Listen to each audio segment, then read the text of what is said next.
Some things, it seems, in the sport of unlimited hydroplane racing don't change. The speed, the action, the unpredictability.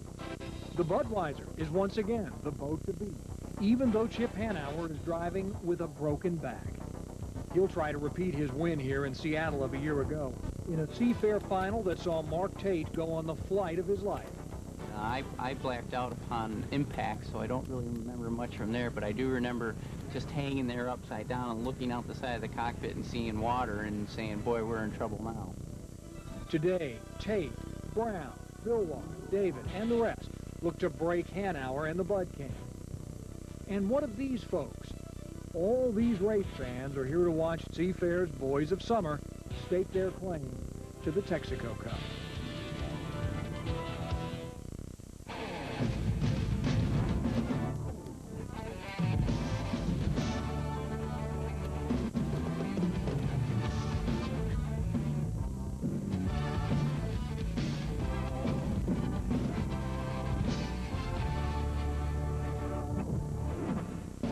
The 1994 Texaco Cup, brought to you by GTE.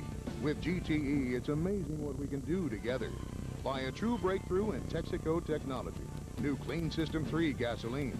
By Southwest Airlines. Flying the low-fare airline is just plain smart. And by Eagle Hardware. Celebrate Seafair with Eagle Hardware and Garden. More of everything.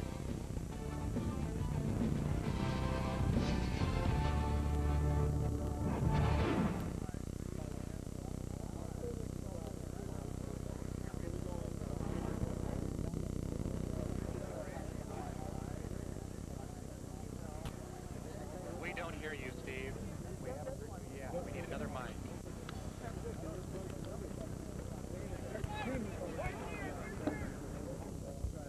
Can you hear me now? Yes. There we are. Thank you.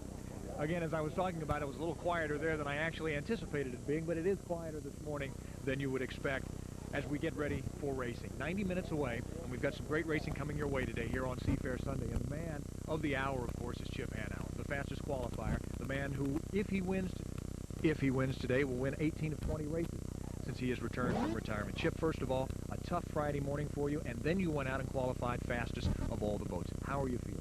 I'm not 100%, but I feel better than I thought I was going to feel, so, you know, I'll be okay.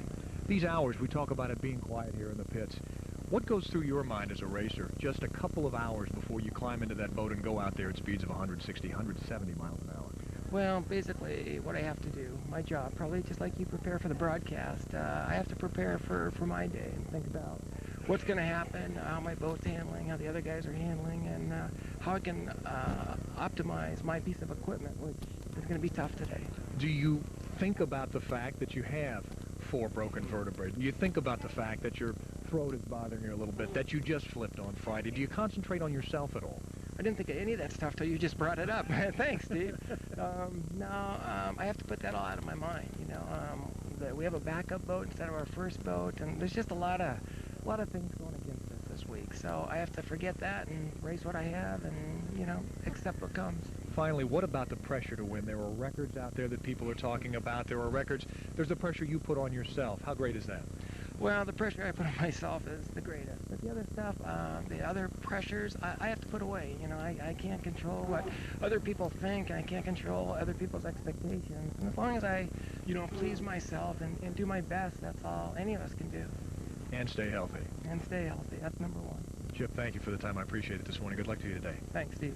Chip Hanauer, the driver of the Miss Budweiser, arguably the greatest hydroplane driver in the history of the sport, and he will be out there proving it today against some very, very fine drivers. This could be the best group of drivers overall that we have ever seen here at Seafair, and we'll be talking about that now with a couple of our experts who will be calling the race for us from the start-finish line. Mike Fitzsimmons has been around the sport almost since the beginning.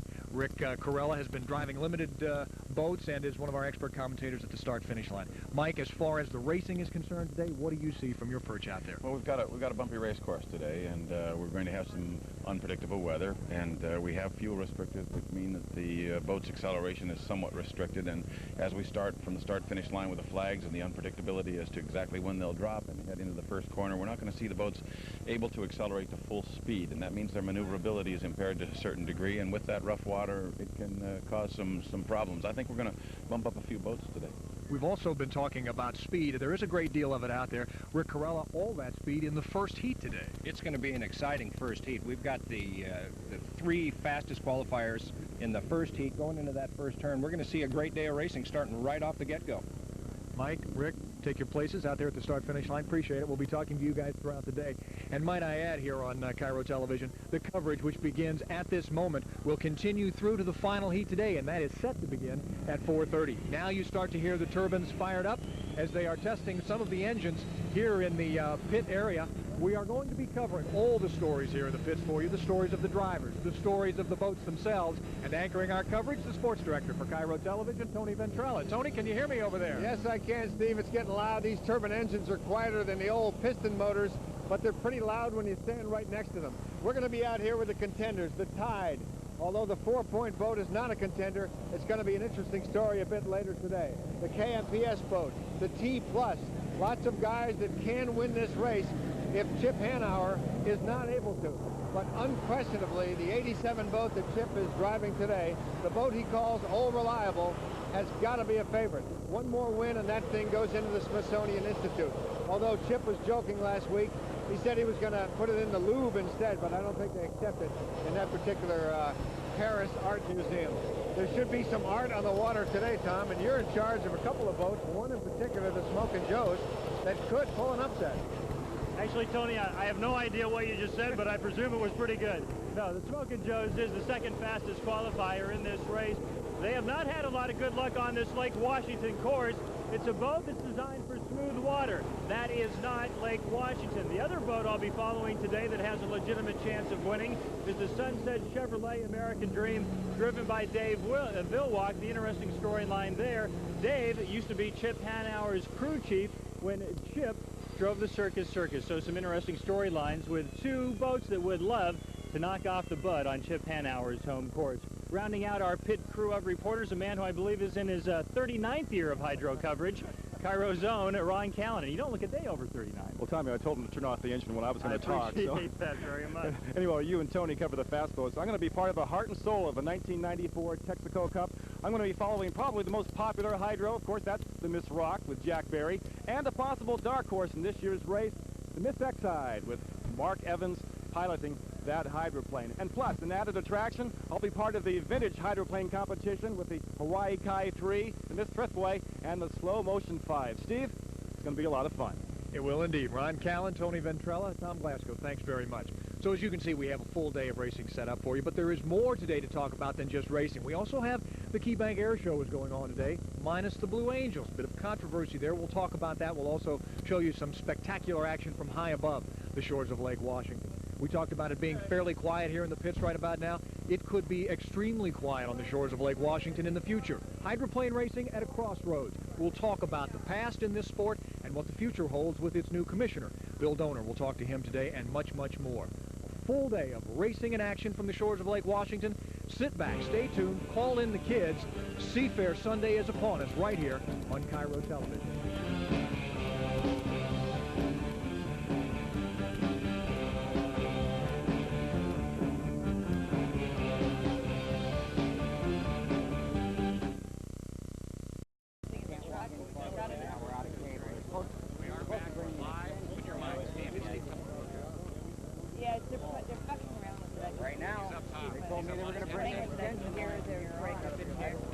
And hello again, everybody. Welcome back to Stan Sayers' Picture, looking live from our high camera atop the tower here. The flags fluttering in the breeze, and as you can see, a bit of an overcast day here on the shores of Lake Washington and all around the Pacific Northwest as we're here and set for some exciting racing. We do have some preliminary events to tell you about. We're going to talk about some history of boat racing coming up at 11 o'clock. As a matter of fact, we have, well, a historical race of sorts, an exhibition of the antique hydroplanes. Some of the great champions of the past will hopefully get started and take a little run around this course here out on Lake Washington. We're also going to talk about the history, but a little more recent history, like this season. How the hydroplane's been running throughout the course of the year. Tri-Cities, just a couple of weeks ago, last week as a matter of fact, and we're talking all about the racing as it began earlier this year. Let's take a look back. Tony Ventrella now with a look at the 94 season so far. The 1994 Unlimited season opened on a high note. The first race, the Gold Cup, Nine-time champ Chip Hanauer was the favorite again, but the emergency hatch popped open and put Chip on the beach. Mike Hansen took over the Bud and had a few exciting moments, but Mark Tate and Smokin' Joe's won everything, with the Tide taking its 5th straight Gold Cup runner-up trophy. The second race in Louisville, Texas, saw Mike Hansen in his second race replacing Chip Hanauer. Smokin' Joe's, trying to follow up the Gold Cup victory, was really smoking. After a triple barrel roll, the boat landed upright and caught on fire. Next heat, however, the boat was back on the water. Hansen had the Bud cockpit set up for him, and he won it all for his second career victory.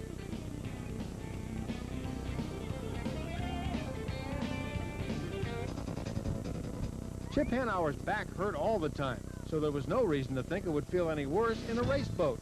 So at Evansville, he returned to the Budweiser. Did he have a problem? Well, recapping the races is easy from then on out.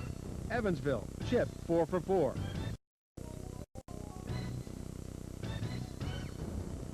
Madison, Chip 4 for 4. Tri-Cities, Chip 4 for 4. And yet the racing is closer than ever. Can Chip Hanauer take Seattle? Only if he can run another 4 perfect heats.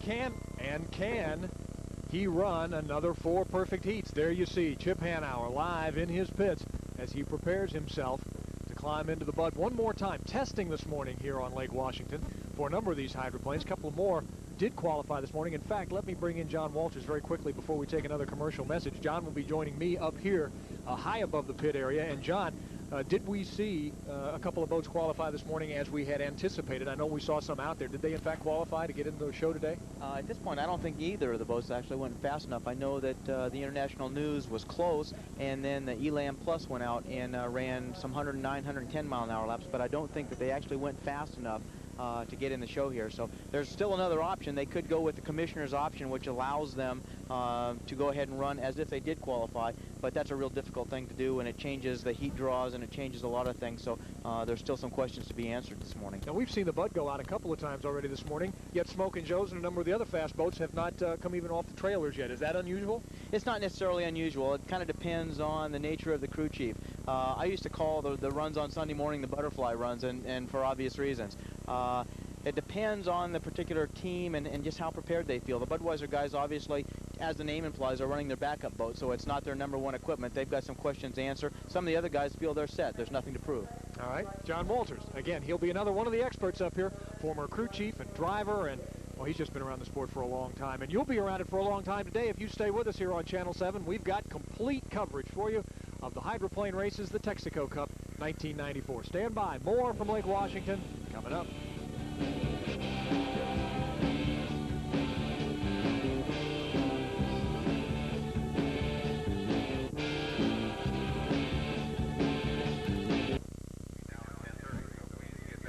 And welcome back. There you see the Hawaii Kai, a piece of hydroplane history, as it has been lowered into the water now, or is being lowered, as a matter of fact. Part of the antique kind of exhibition that's going to be going on here in about almost 40 minutes or so. That will be taking place. A number of the drivers who will be racing today, including Ken Muscatel, who is the head of the Hydro Museum here, has been overseeing a lot of this. There's going to be some great exhibition, a lot of great feelings, I know, talking to former drivers and a lot of the historians of the sport who are here. And as we have talked already this morning, a great history to this sport here in the Northwest. Mike Fitzsimmons, of course, is one who has kept that the story of hydroplane racing going throughout the Northwest, and we'll be talking to Mike throughout the course of the day. In the meantime, there is something in the present to talk about, and that is the race against drugs. It's a very, very popular program. It's a very important program. It's one that Tony Ventrella is going to talk about now with a number of the hydroplane drivers that are involved. Tony? Okay, thanks, Steve. Yeah, a new program, an excellent program, and of course, we hope this program doesn't have to go on forever because we want to beat this problem at some point. We have Ron Steger from the FBI here and Nate Brown, another gentleman representing this program. Ron, in a nutshell, what's it all about? We do programs around the country to urge kids to stay away from drugs. The Unlimited Hydroplane Commission and organizations like Domino's, and our young friend here who won a $500 scholarship on writing an essay on how they can help win the race against drugs. His name is Nate Haskins, and he's done a wonderful job. We're real proud to be here at the Seafair. Sean, hold the check up a little bit. That's a $500 check. Let's take a look at that. You can actually cash something that big. You carry it into the bank and they'll cash it for you. Cool. All right, good. That's all we need to know. Nate, come on over here in front of Sean, if you could. Nate Brown getting ready to take the Tide out in the second heat today. Outstanding program, and I'm happy that you could put your name on it. Oh, that's for sure. You know, I hope I get a check like that too someday. But no, my hat's off to this guy. It takes a lot of effort, and all the people who participated in that program for the SA contest. And on behalf of Tide and Taco Time, we're really happy to be involved with the Race Against Drugs. And I joke around a lot with all you guys and the people in here, but you know, drugs is no joking matter. And we hope that if anybody ever wants to get where you or I are, you can't get anywhere by doing drugs. So by all means, don't do drugs. That is so true. Excellent program. Sean, again, congratulations to you. Have fun with that check. We'll toss it back to Steve. We'll be back later to talk with Nate. By the way, he's got the cleanest uniform here, and for very good reason. Sponsored by Tide. We'll see you guys in a few minutes.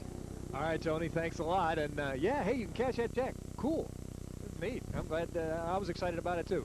We're going to take a commercial message. The Budweiser is out on the water. A little practice. Final tune-ups for Chip Hanauer and the Bud team as they get set for the Texaco Cup 94. Come on back.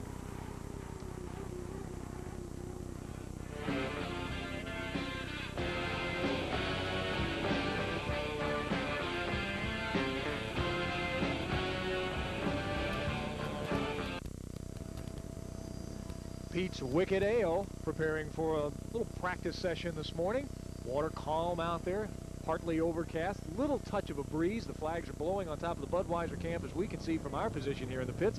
And there you see a couple of the historical boats. The Slow Motion 5 is out there, as well as the Thriftway and the Hawaii Kai. They'll be running in just a few moments.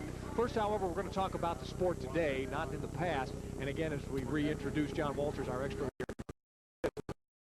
new this year, flow restrictors, fuel restrictors on these boats to try to control speeds and to save parts. Has it been effective? Actually, it really has. This whole program has been something that's been in the works now for the 2 years, and finally was just implemented by the new commissioner, Mr. Donor, this year. I think that originally it was designed to control the amount of fuel and keep the temperatures down in the engine so that we didn't burn up a bunch of parts and keep the cost of unlimited hydroplane racing to a minimum, if that's possible.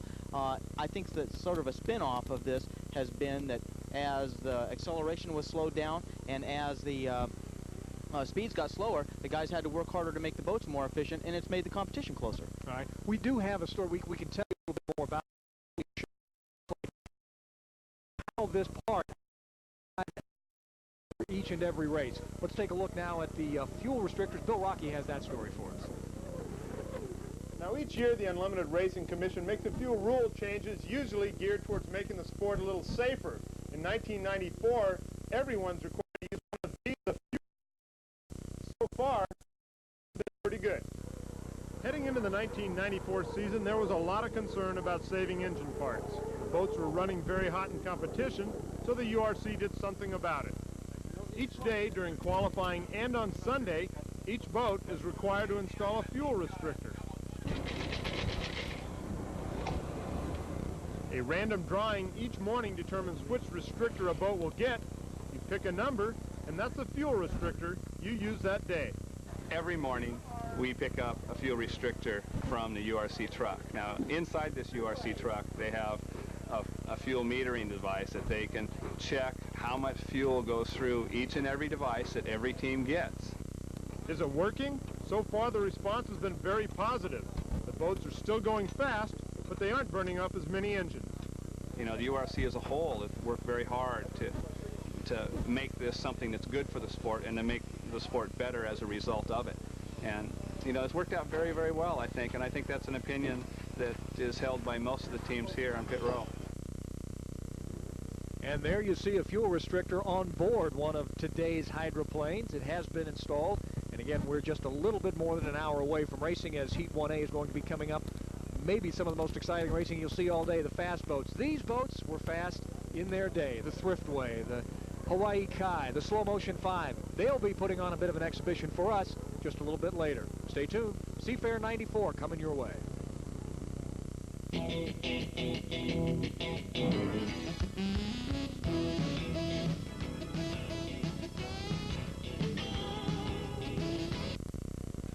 All right, folks, it's been an awful morning here. All of a sudden, the Elam Force gone out for a practice run. You're looking at live pictures of frogmen approaching that boat.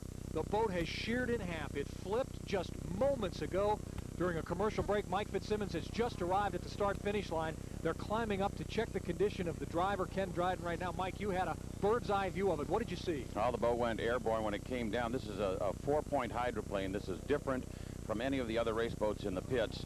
This has an extended nose. It's very, very different, and we're going to take a look at what happened here so that you can see. It lost the front end. You see the extended nose out, and the cockpit is right underneath that air scoop. As you watch the race boat, she became very, very airborne. All of the lift is aft on this boat, very, very far back on the boat, so once she breaks loose, there virtually is nothing to hold her to the water. Watch, here it goes. Oh, very high, but watch. High. Note that the nose broke in half off of it as it impacted. The driver is virtually exposed. The rest of the race boat, the front of the race boat, is gone, and they are working on him right now. The driver is Ken Dryden, and this race boat is badly damaged, and the exposure to the driver is very alarming. Again, let us remind everyone that all of these race boats are equipped with cockpits. There is a canopy that comes over the driver. He is equipped with oxygen inside there. However, as we saw the first pictures after the flip, it looked as though, Mike, that canopy had been torn free. That's right. The front end of the race boat was gone, and the driver in the seat of the cockpit and everything was virtually exposed to all of the elements. There was virtually nothing left of the front end of the race boat. We do have, and you know, interestingly enough, this is a boat that this morning, Rick, we were looking at, and I told you it had too much prop, too much gear down. It was shoving the nose down. They had to loosen up the front end to get some speed out of it. This boat has to qualify at 130 miles an hour and has never made that kind of a speed, so they obviously were loosening it up. Now we're getting a 3/4 to the front view, and you can see the boat is very loose, and up she goes. Oh, now watch when she comes down. She's going to hit the transom first, then break in half right there. There goes the front of the boat right off to the left of the screen there. And you'll note the driver's head. Notice the driver's head right above the word E, the letter E in the Elam and below the scoop. That's Ken Dryden, and the rest of his boat's gone. Again, absolutely no word on the condition of the driver at this point, and we will just continue to wait and see. But you see safety personnel were there almost immediately. One of the things that they have perfected here in hydroplane racing, not only here in Seattle, but all around the circuit, and that is the safety teams here are absolutely outstanding. There is a boat now leaving near the Bud Pier, the finger pier, that is heading out to the scene of the Elam flip. Not sure if there are more safety personnel, perhaps physicians in that. We won't speculate, but they're on their way out across the course now. Steve, the boat to the left in your picture here with the orange and yellow coloring is a very specially equipped race boat, a rescue craft that is skippered by Eric Steelau. And this boat is designed to have virtually everything that an initial care hospital would have. They can do everything out there. They've got all kinds of equipment to tend to the driver. They've got all kinds of gear. You will not even see them come back to the pit area under a whole lot of speed unless there is a unique emergency, because they can take care of everything an ambulance could take care of instantly right on the spot. So they are the best equipped rescue facility that powerboat racing has ever had. And as you can see, Eric is the fellow with his leg on the rescue craft and is stretching out. He's the fellow with the short haircut and glasses there, and he's working with the driver at this point. They are trying to extract and stabilize, of course, Ken Dryden at this point. His cockpit was gone. His steering wheel, everything was gone. His foot pedals, all but the seat was exposed in the front. I don't know much about how much of an impact he might have taken, but that was a very serious breakage on the race boat. And this boat is uniquely designed that way, so the actual shattering of the hull that way would only have been possible in the boat falling in the water the way it did. Ordinarily, the boat is designed to have all the lift aft and not to be able to blow over, so I'm sure that there are some stunned people in the pits because they would not have expected this Warren Campbell design to do that.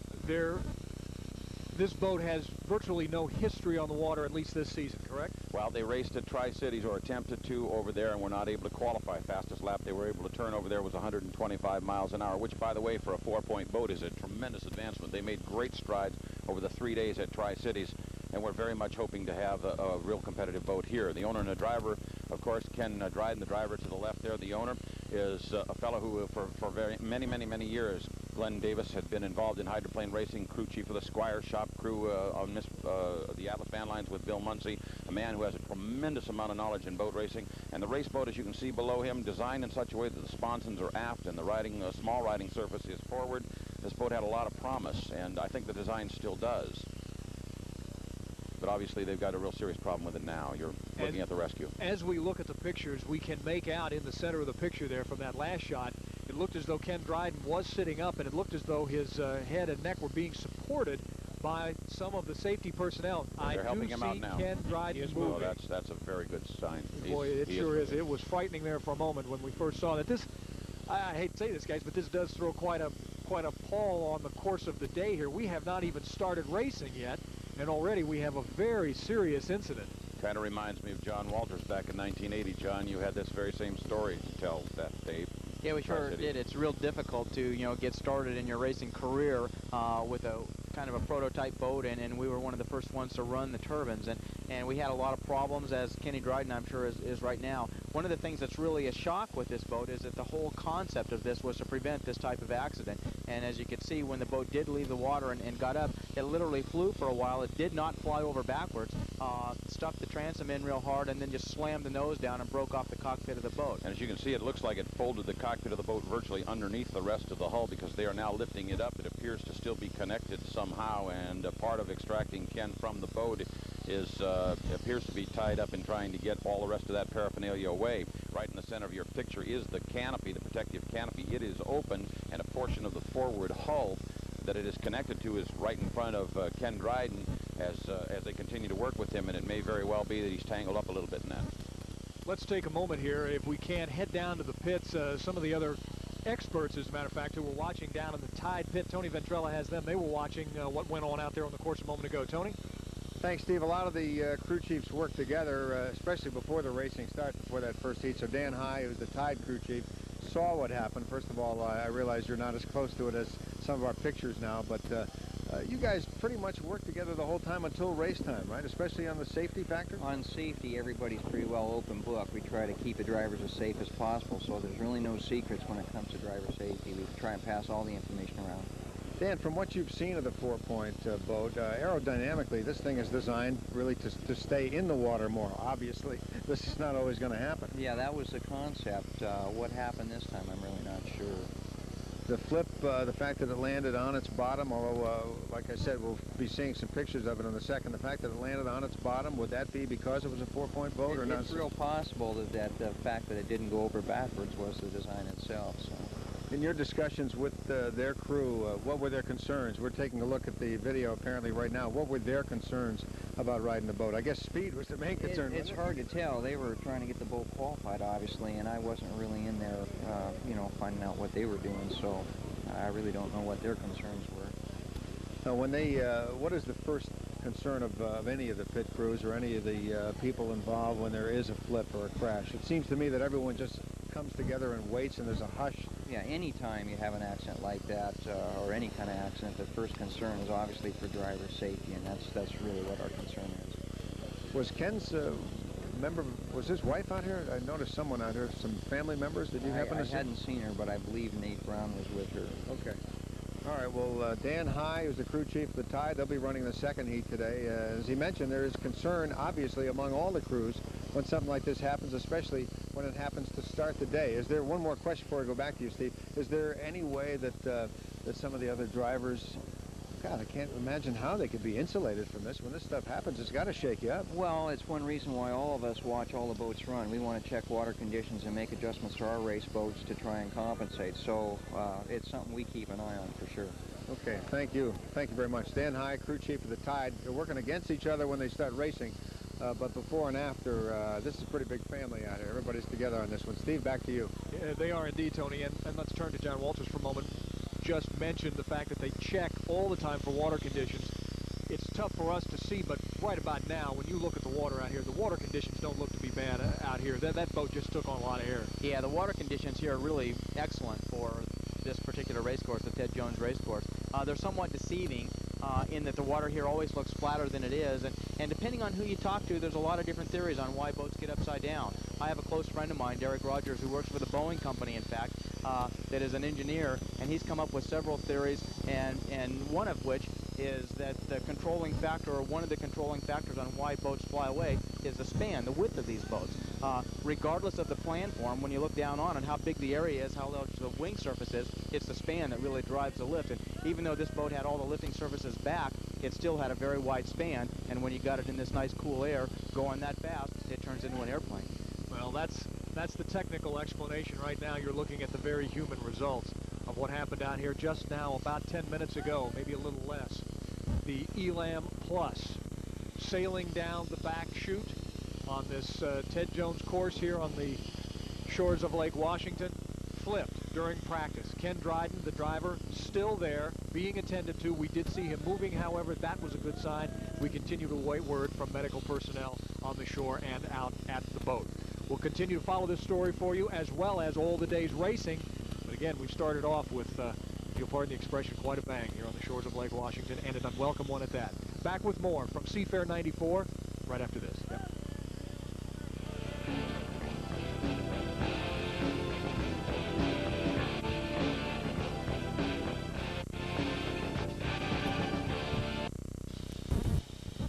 Rescue boat now very slowly moving away from the scene of the Elam Plus flip moments ago here on Lake Washington. If you're just joining us, good morning everyone. Steve Rabel with Kiro Television live coverage of Seafair 94, the Texaco Cup. Ken Dryden, the driver of the Elam Plus, has been removed after a good deal of work by rescue personnel out there in Lake Washington.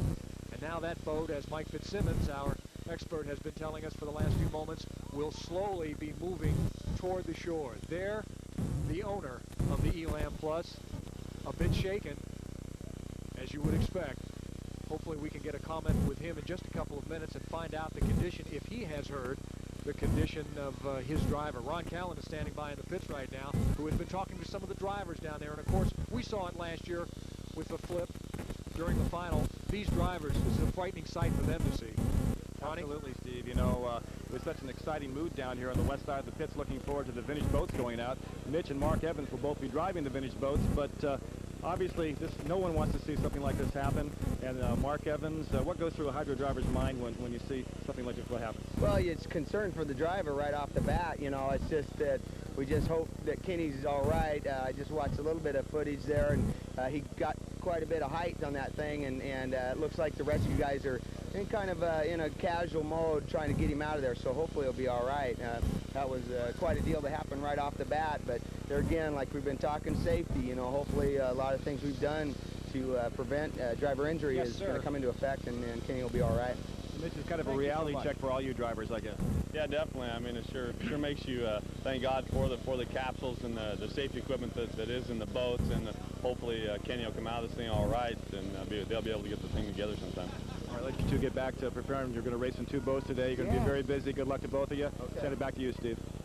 Ron, thanks a lot. We should probably note at this point that there will be a bit of a change of schedule just about now. In fact, about 3 minutes ago, the actual official opening was to take place. The national anthem was to be sung. A flyover here, the presentation of the colors. That, of course, all now has been delayed as we continue to await the arrival of Ken Dryden and the rescue personnel from the flip of the Elam. Tony Ventrella is standing by in the pits. He has more for us down there on this incident. Tony? Steve, thank you. Mike Ekrat, who went over in the Oberto last week and doesn't have a ride this week. He's got a nice T-shirt, but doesn't have a ride. That's got to be a little frustrating. But first of all, when you go over like that, I would think the first thing that goes through your mind, I don't care how brave you are, is that you're just a little scared, right, Mike?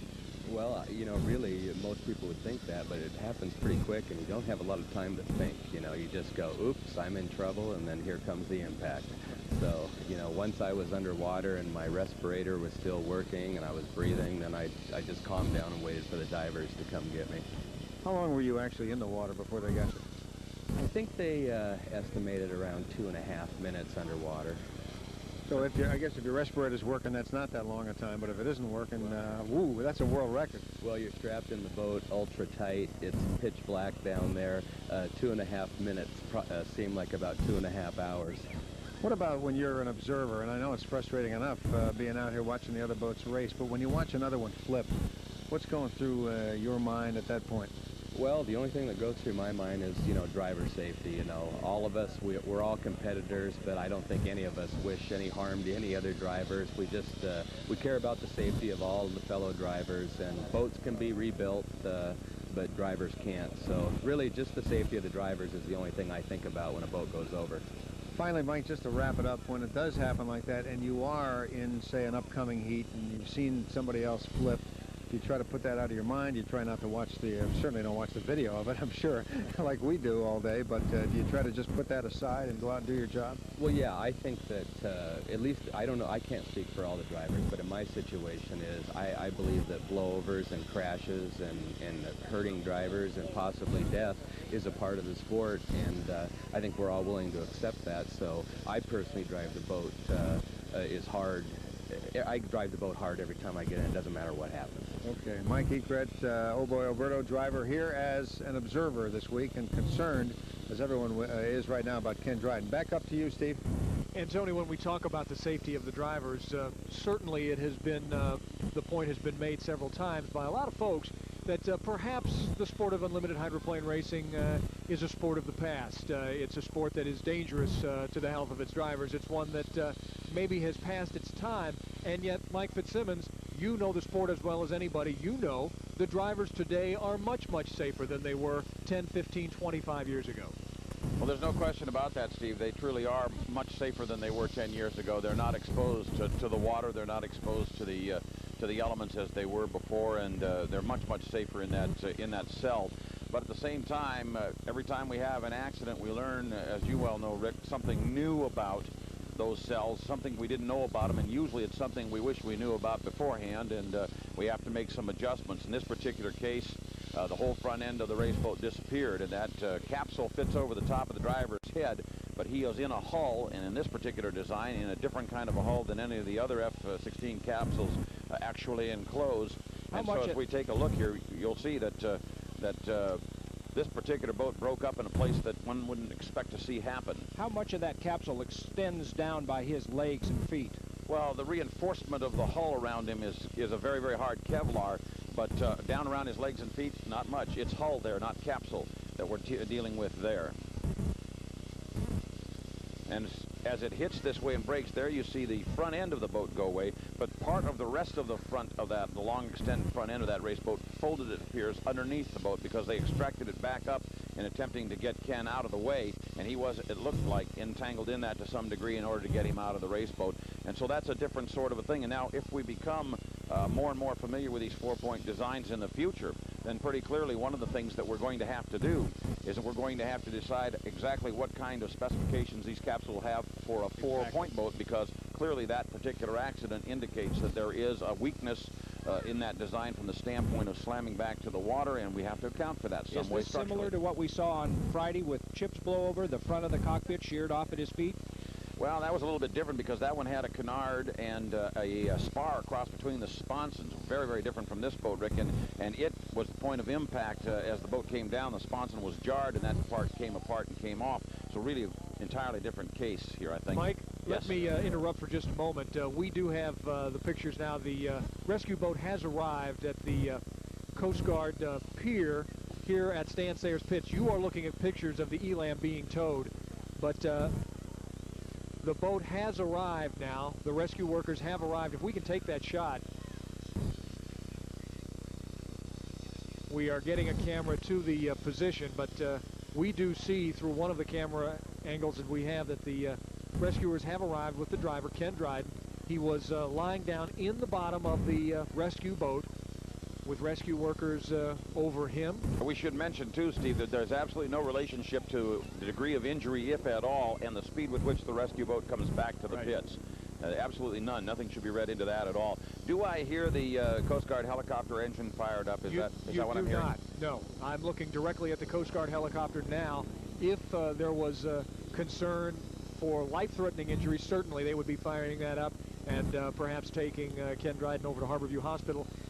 And he may still be taken over there. The Shepherd Life Fleet ambulance is standing by, though, down in the pits, and I see that directly in front of us. There are a couple of Medic 1 units, certainly, as you would expect, and fire prevention units. The safety that has been put in place here, the safety is incredible, and so everyone is prepared for these kinds of things. Unfortunately, you hate to see them happen.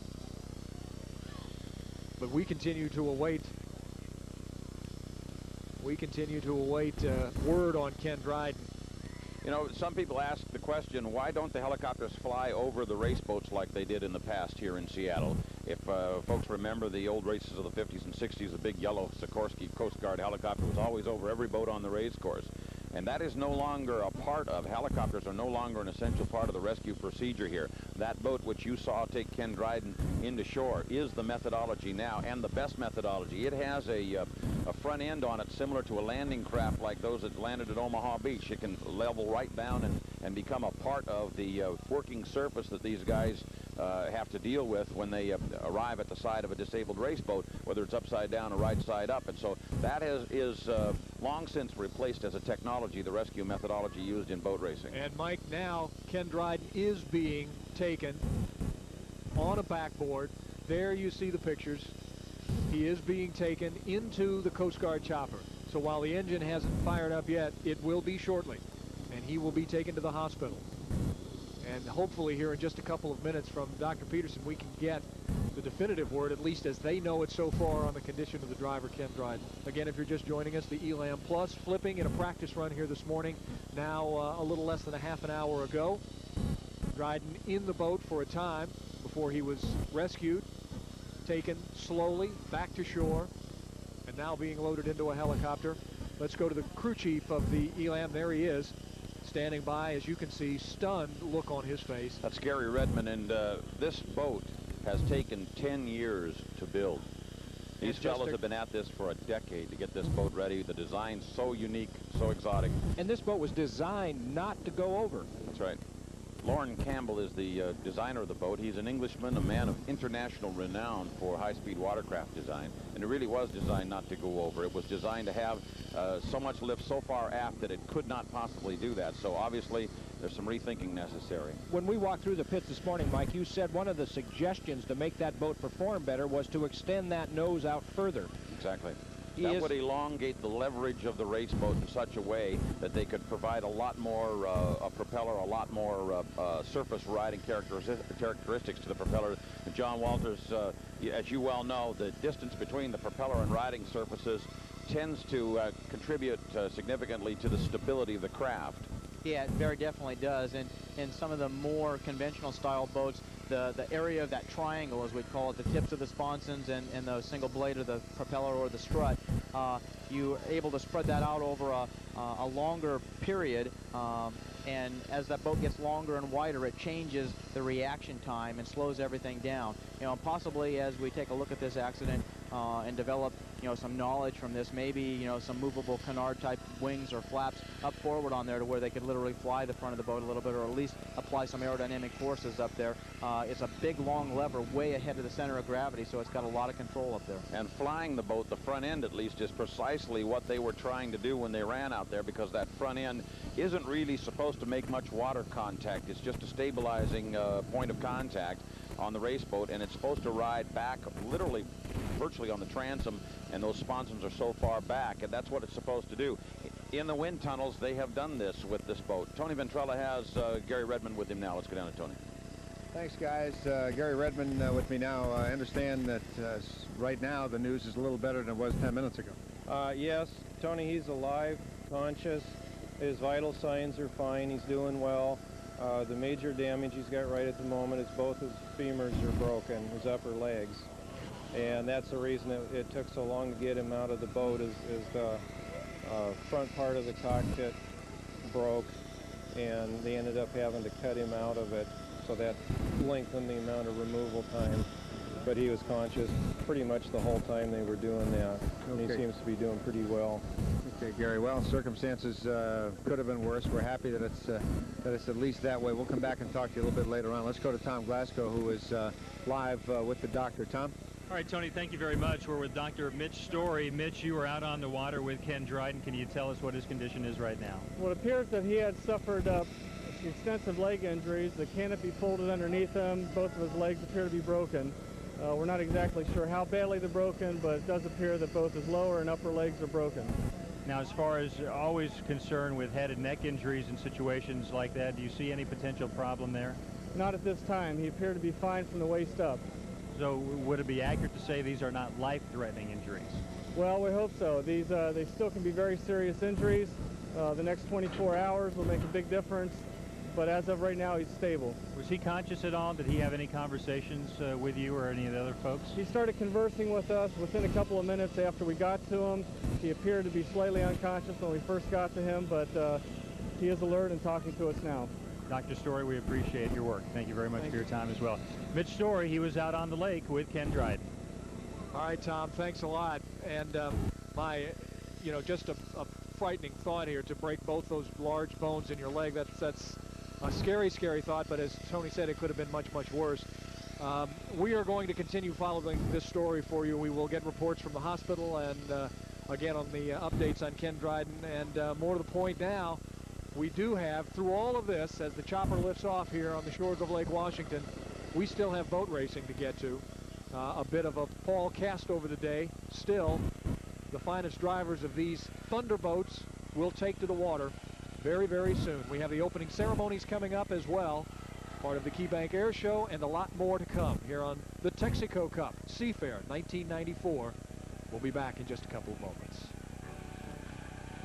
The 1994 Texaco Cup pre-race show was brought to you by GTE. With GTE, it's amazing what we can do together.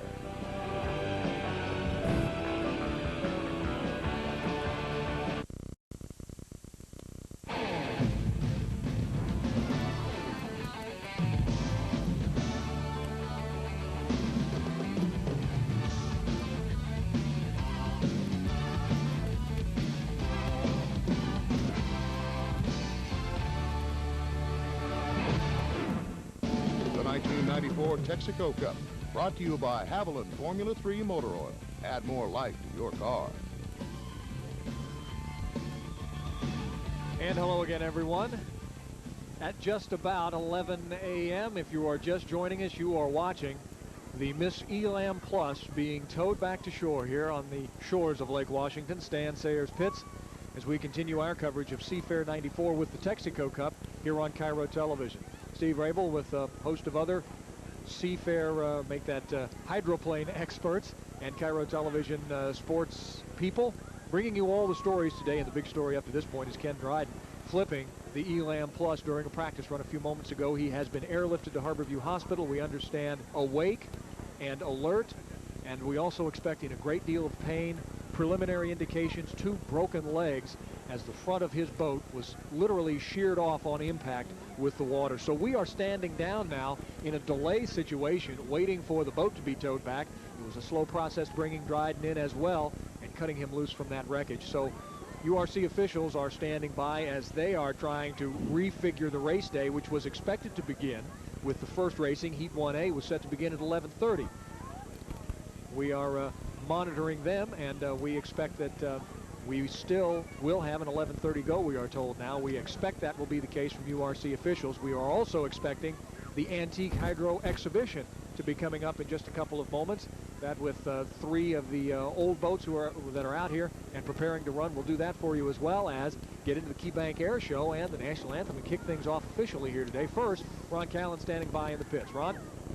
Thank you very much. Ken Muscatel is the slow motion 5, and you're going to go out in a little while, but I know right now there's a little bit of a pall. It's not the same excitement that you expect because of Kenny Dryden's situation, but you got to make the best of it. Yeah, we're going to have a full racing day because I drive the Pete's Wicked Ale and I drive the slow motion 5. But I mean, I have a lot of emotional connection with Glenn Davis's program, and I know Ken's pretty badly hurt, and it takes some of the fun out of it, needless to say. I'm glad that he's going to be okay. Hope we can do something to maybe lighten the mood a little bit. Well, maybe you can cheer some people up with the slow motion 5, maybe a great compound over, and just briefly tell us about this classic boat that is part of hydroplane history. We ran it last year, as you know, with the aid of a parachute on my life jacket that engaged. It's the boat that won the first race on Lake Washington in 1951. Won the President's Cup in 53. It won the Gold Cup again in 54. It did the famous 360-degree flip in 1955, one of the most famous incidents in sporting history. We restored it last year in 14 months. Tremendous amount of work in partners with Howard Lenderston and Bruce McCaw as major partners, and myself, and thousands of hours went into the effort, and it's like a clock. It's beautiful. And you'll be running it for what, 2 laps this morning on the lake? Well, until he tells us to get off the lake. So 2 or 3 laps, or whatever comes first. Send it over to Steve Rabel. Ron, thank you. Let's go to the infield now. Dr. Peterson with an update on Ken Dryden. But he is real stable right now. The biggest part of his injuries is all lower extremity injuries right now. Anything else? What happened? Well, no, when the boat went over, when it came down, it must have, I did not see the action because I wasn't there. But when it came down, it knocked that nose off of the front part, the cockpit. When it did the cockpit, it just broke it off. Now, the reason it took us so long for the divers, Eric Stielau and our URC paramedics to get him out is because his legs were caught in the front part of the cockpit. And that's what broke the legs off. Forrest, put your leg out here straight and have someone hit it about 100 miles an hour and see what it does to your legs. That's what it does. Just like breaking it off. How good was he able to talk to the guys? Yeah, he talked to the guys. Right, he talked to us when he came in here. He was all stable. The paramedics from Bellevue and they're working on it, the URC paramedics, been on lots of wrecks with these guys. And they know them and they know how to take care of them and they're all stable. That's why it takes so long. We don't just pick them up in a basket and rush them in here. But he's stable. He's quite stable. And he'll be at, like I said, at Harborview Hospital. Dr. Kopus in the ER has been on the line with Art Cole and working with us to make sure things go smooth. They're waiting for him at Harborview right now. I did not see the canopy. It was the front part of the cockpit. Have you ever seen an Indy car? The early Indy cars, when they went into the wall, they'd break their legs. All those old-time guys walked with because their lower legs were broken. But the cockpits that we have in most of these hydroplanes here now protect the legs. But this is a little different, and when it went down, it broke that cockpit. I did not see the canopy. Like I said, I was not there. Dr. Mitch Story was on the scene. Any idea how fast it was going? No, I don't. I was just leaving the pits when I went over. I mean, leaving the medical trailer. We can't confirm that. It's a quick assessment to stabilize them and make them stable. That's what the paramedics have done, and that's where he's on his way. He'll get over for reevaluation. Dr. Kopus at Harborview Hospital Trauma Center. Right now. We'll update you. We'll update you as soon as we find out. That's Dr. Keith Peterson from the URC. He was just briefing the press and others interested here, and certainly everyone is, and you are looking pictures at what is left of the Miss Elam, and there, John Walters, we can see very clearly the cockpit literally sheared off at the seat. Those are the seat belts, the 4-point buckle there that you can see in the background, and that is the point where Ken Dryden was sitting, and the rest of the boat in front of him completely gone. Yeah, it sure does. You can see right there where someone is actually pointing that there's a clean break, which appears to be right at the leading edge of the seat. That's right where Kenny's legs were. Being belted into the seat there, he had no way to be able to move or any way to get out of the way there. And when that sheared off and broke down, it came right down across the top of his legs with the instrument panel and the steering and everything attached there. Dr. Peterson was talking about the design that has been in place in most of the other boats, the capsule to help protect drivers' legs. This, however, he said, a different design. So now they may have to go back, as we talked about before, and take a second look at how this boat is designed to protect in just these kinds of cases. Yeah, that's for sure. This is a little different breed of animal here, and when it touched down on the transom first with that long extended nose out there, it just, increased the velocity and slammed that thing into the water, and that's where the stress is, and it broke right off there.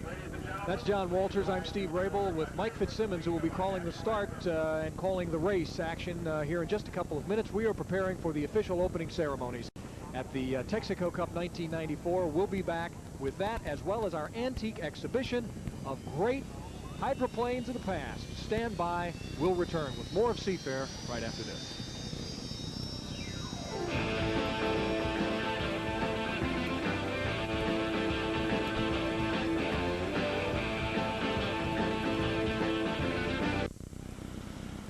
Helicopters from Fort Lewis with the flyby of the colors here over Lake Washington, as we are now getting set for the official start of the Texaco Cup and hydroplane racing here on Lake Washington. Good morning again, everyone. Steve Rabel here. with Kiro Television live coverage of all the action from Lake Washington. And as the colors are being presented, we have just had the national anthem, lovely as it was during the commercial, and we are hearing in the background the sounds of piston engines. And a lovely sound it is to those of you there loving the history of hydroplane racing around here. I think this is a good time to talk about the history of this sport, and we'll talk about that with Mike Fitzsimmons in just a couple of minutes as we are getting set. Ken Muscatel, Dr. Ken Muscatel, with the slow motion 5. The Miss Thriftway will go out. We hope we can get them all started for a little ceremonial run around the race course here today.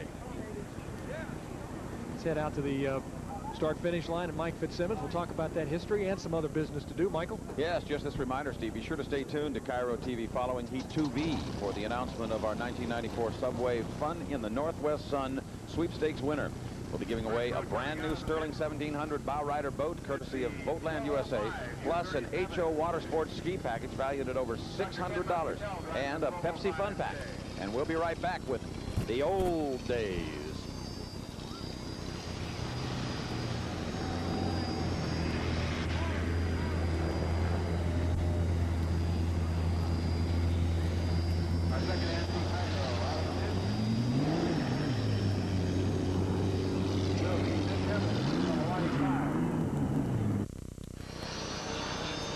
Where did the Thunderboats get their names? This is where they got their names. The thunder they make out here on the water. The old piston boats, some of the great champions of the 50s and early 60s are out here on display today, and they are up and running, and this has got to be wonderful for the heart of a guy like Mike Fitzsimmons, who grew up watching these boats, and Rick Corella as well, loving the style, the colors, and the sounds of these old hydroplanes. Gentlemen? Gosh, isn't it great, Rick? I mean, look at that. 1957 again. Isn't it, though? This is the Slow Motion 5, the boat that defended our honor here in Seattle when the Gale boats tried to come west in 1951 and take away our Gold Cup. And Lou Fagel drove this boat in 1955. He did that famous somersault flip. And right behind him, coming along to get ready to make a start, is the pink lady, the Hawaii Kai. There she is, Jack Regas. That sterling performance in 1958 to win the Gold Cup. That boat, by the way, the Hawaii Kai, right now being driven by Mitch Evans, and the U-37, the Slow Motion 5 on the inside, driven by Dr. Ken Muscatel. And then, of course, the newest of the runnable fleet, the Miss Thriftway, the boat that ran 55 consecutive heats without a engine failure. And, of course, Bill Munsey set so many records in this boat, straightaway speed records, and won Gold Cup. She ran as the Miss Century 21. And this is a scene you just plain haven't seen in a couple of decades. Shovel nose race boats with great big 1,710 cubic inch Allisons, 1,650 cubic inch Rolls-Royce Merlin engines coming around to make a start. They're going to run them a couple of laps here, then they can quiet the water down, of course, for the Unlimiteds of today to run, but they're going to come down for their start. Muscatel on the inside in the U-37 Slow-Mo 5. It'll be Mitch Evans on the outside in the Kai, and right in between the Miss Thriftway, driven by Mark Evans. Thriftway having a little bit of engine problems, doesn't seem to have acceleration. And here they come. The rooster tails are flying. The thunder is across the lake for the first time in years. The pink lady is up and running. And the Kai goes down to that first turn. This is a 2-mile course, Rick. They were used to 3 miles, even 3 3/4 miles. Yeah, they used to go around 10 laps of that 3-mile course, 30 miles to the heat. Consider how much stress and strain was associated with that. There he goes. Look at the way they muscle those race boats. These boats are driver boats. You just have to do that. Mitch Evans working every single muscle in his upper body just to get that Kai through the corner.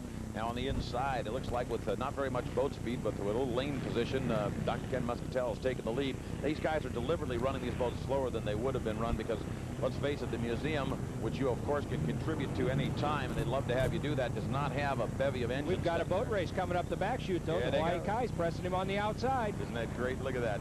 The Kai on the outside, Slow Motion 5 on the inside. In real life, neither one of them ever raced each other. But I was going to say, and very few times would you ever see Bill Munsey holding the tail position back there like that either. That's absolutely right. Yeah, Munsey would have had to have some serious engine problems. There they go up into the corner. Hawaii Kai and Slow Motion 5, beautifully restored boats. Should tell you as a technicality that Hawaii Kai is not really the Hawaii Kai. It's a perfectly detailed replica of the Kai. It actually was the former Breathless 2, a boat that did come out here and run in the early 1950s and ran for a number of years. And just a little bit of a tidbit that you can put in your trivia notebook. That's the first boat, although it's painted pink now, that Chip Hanauer ever drove in 1976. And he actually did it seriously, driving it as the Hewlings People Mover here on Lake Washington that year. The Slow-Mo 5's controlling the race course now. Ken's kind of waving over there to Mitch going, come on, catch up, will you? We're going to do this for the cameras, guys. He's charging on him hard, though.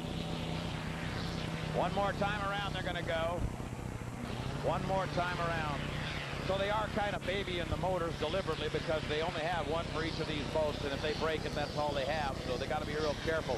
But look at them pound into the first corner just like they used to. A beautiful show. The people on the shoreline are seeing absolutely marvelous display of these old race boats.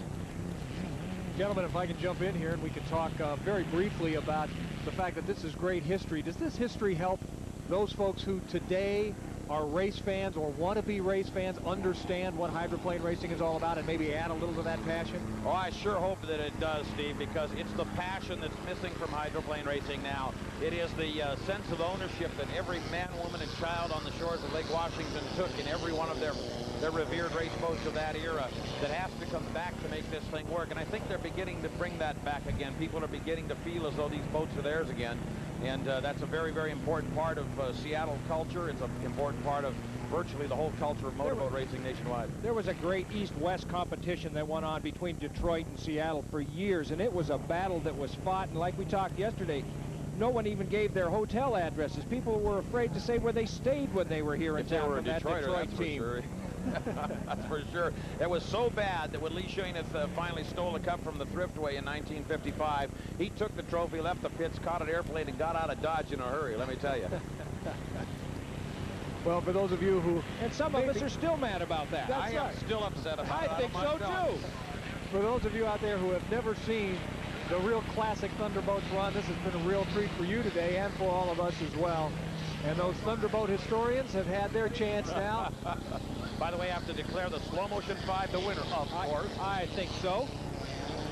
Now, one thing that's interesting is to look at the tail feathers there. You can see the Burgee of the Seattle Yacht Club. There's a boat in the pits here today racing in the Unlimited, the Miss X side, that carries the Burgee of the Detroit Yacht Club. So some of that rivalry is taking place again today as the Unlimiteds get ready to roll. And a wonderful old tradition. Sure is. The Thriftway comes through the upper turn, obviously embarrassed, but going to finish anyway and get the checkered flag. We'll be right back with more from Lake Washington.